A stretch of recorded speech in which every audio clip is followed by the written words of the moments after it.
ઘણી બહેનો હોય છે ને એમની એવી ફરિયાદ હોય છે કે મારા પતિનું કોઈ બીજી બાઈ સાથે અફેર છે, એ બીજા લફડાઓ કરે છે, હવે આમાં હું શું કરું?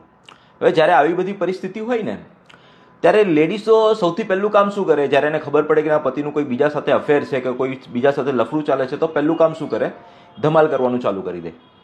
ઠીક છે, એના પતિ સાથે ઝઘડવાનું ચાલુ કરી દે ને મોટા ભાગે શું એના ઘરનો ત્યાગ કરીને માતા પિતાના ઘરે ચાલ્યા જતા હોય છે, બાળકોને લઈને ચાલ્યા જતા હોય છે. પણ આ એકદમ ખોટી રીત છે.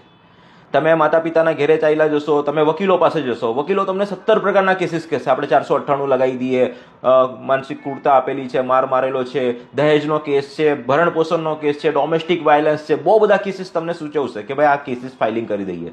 પણ આ યોગ્ય રસ્તો નથી. આના માટેનો એક પ્રકારની સ્ટ્રેટેજી હોય છે, એક પ્રકારની રણનીતિ હોય છે કે આવી સિચ્યુએશનને કેવી રીતે ટેકલ કરી શકાય છે. અગર તમારે જાણવું છે કે આવી પરિસ્થિતિમાં શું કરી શકાય, આ એક લાંબો વિડીયો બની જઈ રહ્યો છે, તો એમાં શું છે કે તમને જાણવું છે કે આવી વસ્તુમાં શું કરી શકાય, એની મારે કયા કયા પ્રકારના પગલાં લેવા જોઈએ જેથી કરીને હું મારી સેફગાર્ડ ઊભી કરી શકું. તો એના માટે યુટ્યુબ ચેનલ જોઈન કરવાની છે ને શનિવારે આપણે યુટ્યુબ પર લાઈવ વિડીયો રાખવાના છે, જેથી કરીને આપણે આમાં પ્રોપર ઢંગથી ડિસ્કસ કરી શકીએ ને એની એક સ્ટેપ બાય સ્ટેપ વસ્તુ સમજી શકીએ.